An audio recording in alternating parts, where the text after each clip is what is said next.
दोस्तों classic physique की pre judging खत्म हो चुकी है और बहुत अजीब कॉल आउट हुए, मतलब थोड़ा हिला देने वाले, बल्कि ज्यादा हिला देने वाले। जो सोचा वो तो हुआ ही नहीं। बात करेंगे थोड़ी आगे के कॉल आउट्स में क्या हुआ, लेकिन इससे पहले हम लोग सारे बॉडी बिल्डर्स की बॉडी देख लेते हैं। यहाँ पर मैं टॉप ओलंपियंस की ही बात करूंगा, क्योंकि वैसे क्लासिक में बहुत सारे एथलीट्स थे, बट हम यहाँ पर मेन एथलीट्स की बात कर लेते हैं। यहाँ पर सबसे पहले आते हैं ब्रेयन एंसली। भाई ब्रेयन ऑन पॉइंट थे, ब्रेयन की फिजिक परफेक्ट थी और इनके ग्लूट्स एकदम जबरदस्त थे, हैमस्ट्रिंग्स एकदम टाइट थे, थ्रेडेड बैक आ रही थी। लेकिन ब्रेयन के साथ हमेशा एक दिक्कत आती है कि उनकी बैक ना खुलती नहीं है। उनकी राइट साइड वाला आप लैट देखोगे नहीं खुल रहा, वो हमेशा की ही दिक्कत रहती है। बट स्टिल ब्रेयन एंसले शेप में थे। भाई ये एथलीट परफेक्ट लग रहा था, सामने से जो वैक्यूम कर रहा था। बेस्ट बॉडी ब्रेयन की, और हमेशा इंप्रेस कर देते हैं। ऐसा लगता है प्रेप करते वक्त कि कैसे तैयार हो पाएंगे, इतने ज्यादा कंडीशन नहीं लगते हैं, लेकिन जब स्टेज पर आते हैं सबको गलत साबित कर देते हैं। और एकदम फिनोमिनल कंडीशनिंग में ब्रेयन एंसले वाज ऑन पॉइंट। ऐसी वाली कंडीशनिंग में ये आए थे, तो परफेक्ट थे एंसले। इनके बारे में बात करना चाहूंगा माइकल डबुल की। माइकल इसके अंदर दिखाई दिए इंक्रीज्ड शोल्डर्स के साथ में और बड़ी चेस्ट के साथ में। इनकी चेस्ट में भी मास बढ़ गया है। कंडीशनिंग थी माइकल के पास में, हमेशा माइकल कंडीशनिंग के लिए ही जाने जाते हैं। इस बार भी बहुत अच्छी थिकनेस थी बॉडी में, लेकिन साथ ही साथ रिब्डनेस थी। ग्लूट्स हैमस्ट्रिंग्स बहुत बढ़िया थे, लाइंस दिख रहे थे। बट माइकल उनको कॉन्स्टेंटली टाइट करके नहीं खड़े होते, बीच बीच में लूज करते रहते हैं। तो कॉन्स्टेंटली अगर टाइट रखेंगे तो बहुत जबरदस्त लगते हैं, लेकिन स्टिल इनकी बैक में बहुत जबरदस्त फुलनेस थी। बैक डबल करते हुए मजा आ गया। बहुत टाइटली इन्होंने वैक्यूम खींचा, बहुत बढ़िया इनकी फिजिक थी। माइकल इम्प्रूव आए हैं। इनके बाद अगर मैं बात करता हूँ अर्श कैलेसेंस की, अर्श भाई बहुत इम्प्रूव आए हैं। अर्श ने ज्यादा कंडीशनिंग पकड़ी है इस बार, फुल है। सबसे बड़ी बात है, एक एथलीट अगर फुलनेस के साथ में कंडीशनिंग पकड़ लेता है तो वो फाइबर्स बड़े फट फट के पड़ते हैं। अर्श की बॉडी एक्चुअली में बहुत ज्यादा फट रही थी पिछले साल के मुकाबले। अर्श की आप देखोगे चेस्ट में बहुत ज्यादा फाइबर्स थे, पिछले साल इतने ज्यादा नहीं थे। अर्श की लेग्स में आपको थ्रेड्स दिखेंगे। बैक अर्श की ठीक है, लेकिन ग्लूट्स ना इनके हमेशा ये सॉफ्टली खड़े रहते हैं, टाइट नहीं करते उनको। जैसे ही टाइट कराना इस बार ग्लूट्स में इनके लाइंस दिखी, तो हमेशा लाइंस दिखते हैं, बट ये ना टाइट नहीं करते उनको, हमेशा लूज छोड़ देते हैं, कसते नहीं है। बट अर्श लेकर आए थे अपना package. I think one of the most fullest ये अर्श थे, और बाल भी बदल लिए और बॉडी भी बदल ली इन्होंने।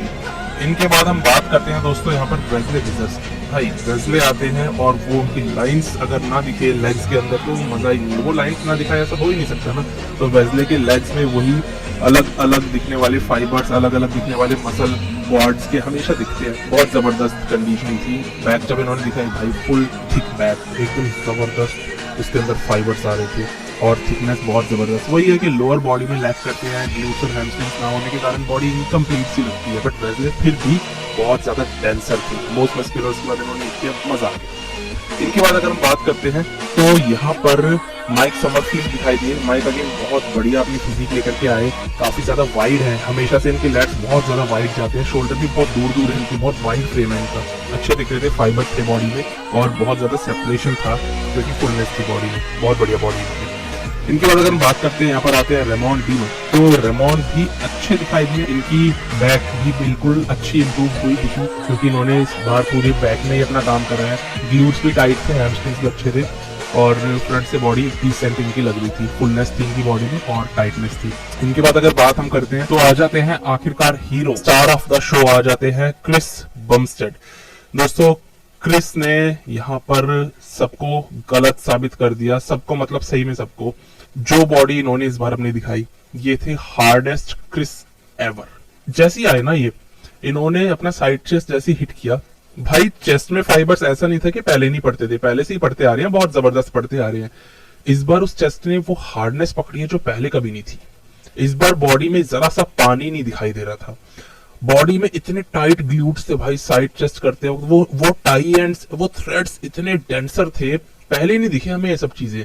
नई नई मसल्स दिख रही हैं भाई, फ्रंट डबल बाइसेप कर रहे हैं तो बाइसेप्स बड़े हुए दिख रहे हैं, पीकी दिख रहे हैं। वो बाइसेप्स जिसके लिए क्रिस बमस्टेड को क्रिटिसाइज किया जाता था, आज कोई करके दिखाइए, ऐसे हो गए हैं। साइज ऐड कर लिया बाइसेप्स में। सही में लग रहा था क्रिस बमस्टेड के लिए प्रेप बहुत ज्यादा टफ है। सबको इन्होंने अच्छा बुद्धू बनाया, क्योंकि सच में लग रहा था सीबम इस बार शायद हो सकता है हार जाए। बहुत लोगों को डाउट आ रहा था ये फिजिक हारेगी, सीरियसली ये तो बेस्ट एवर फिजिक है इनकी। भाई बहुत अच्छे लैट्स खोल रहे थे, क्योंकि इन्होंने अपने हाथों को ज्यादा ऊपर कर लिया और इस तरीके से अपने लैट्स को ओपन कर रहे थे हाथों को ऊपर करके कि वो लैट्स का साइज अच्छा दिखा। एक्चुअली में सीबम की बढ़िया लैट्स दिखे पिछले साल के मुकाबले, तो ये कंप्लीटली मोर ओपनिंग अपनी बैक की करते हुए नजर आए, बड़े बाइसेप्स के साथ नजर आए और न्यू हेयर लाइन के साथ में नजर आए। तो सीबम ट्रिमेंडसली इंप्रूव हुए हैं। अगर सबसे ज्यादा कोई इंप्रूव हुआ है पूरे लाइनअप में वो है द चैंप क्रिस बमस्टेड। जो काम कियोन पियर्सन ने करा था ना कल चैंप होने के बाद में और तगड़े इंप्रूवमेंट, सबसे तगड़े इंप्रूवमेंट्स ले आए, वो चीज सीबम ने भी करी है। चैंप पहले से ही है, उसके बाद और ऐसे इंप्रूवमेंट्स कर रहा है कि कोई हरा ही ना पाए। इन्होंने सेम कियोन पियर्सन की तरह से चौंकाया है मुझे, और मैं कह रहा हूँ बस इनके आगे कोई नहीं आ सकता। पर जब यहाँ पर आता है finally call out, first call out में ऐसे ऐसे लोग सेलेक्ट हो जाते हैं, एक के तो मुझे नाम भी नहीं पता, मैंने तब ध्यान नहीं दिया तो वो नाम मुझे नहीं पता। बाकी यहाँ पर 8 एथलीट्स को फाइनली जजेस सेलेक्ट करते हैं फर्स्ट कॉल आउट में। पता नहीं जजेस को हो क्या रहा है, 6 लोगों के लिए बक्से बनाते हैं, कभी 7 को कर लेते हैं जैसे मेंस ओपन में किया, यहाँ पर 8 को कर लिया, जगह होती नहीं है, सारे एथलीट्स इतनी दूर दूर बेचारे खड़े हुए। यहाँ पर सबसे पहला नाम लेता हूँ सीबम, फिर Ramon, Wesley, Breon Ansley, Michael डबुल, अर्स कैलेसिंस्की, माइक समरफील्ड और एक और, वही एक और जिनका मैंने नाम मिस कर दिया था उस टाइम पे, तो मुझे नहीं पता ये कौन है, ये कोई नए एथलीट आ गए, लेकिन जजेस इनको बार बार होजे कह के बुला रहे थे और इन लेजेंड्स के बीच में आके खड़े हो गए। तो टॉप 8 का कॉल आउट हुआ दोस्तों। यहाँ पर पोजिंग करवाई गई और बीच में पता है किसको रखा? मैंने कहा ना चौंकने वाले हो आप लोग, बहुत अजीब सा कॉल आउट हुआ है। बीच में जजेस ने रखा माइक समरफील्ड को और क्रिस बमस्टेड को। मुझे लगा एक बारी को ऐसे रख दिया होगा जैसे कि स्विच करवा लेते हैं ना उसके बाद में, और बढ़िया बढ़िया एथलीट्स मान लो रेमोन को या फिर वेस्ले को या ब्राउन को बीच में ले आते हैं, तो मुझे लगा स्विच करवाएंगे, माइक को गलती से इन्होंने रख दिया होगा। भाई स्विच ही नहीं करवाया, सेंटर में दोनों खड़े हुए हैं सीबम और माइक। समझ में ये नहीं आ रहा था कि क्या सीरियसली अब जजेस माइक समरफील्ड को कंसीडर कर रहे हैं टॉप 2 या टॉप 3 में आने के लिए, over Wesley Vissers, over Ramon Dino, Breon Ansley. But सच में ऐसा ही हुआ। यहाँ पर बीच में खड़े हुए थे माइक समरफील्ड, क्रिस बमस्टेड और अर्स कैलेसिंस्की। पोजिंग वगैरह करवाई, सब कुछ करवाया, जजेस ने बाद में ये बोल दिया क्रिस, माइक और अर्स आप तीनों पीछे चले जाओ, बैक इन लाइन। यानी आप तीनों को हमने देख लिया जितना देखना था। इससे आपको समझ में आ गई बात क्या हो रही है? यहाँ पर ये बात हो रही है कि टॉप 3 में ये तीनों एथलीट सेलेक्ट हो चुके हैं और यहाँ पर जजेस ने बोला कि अभी बाकी एथलीट्स यहीं रुको। और ये चीज देख के तो सही में इन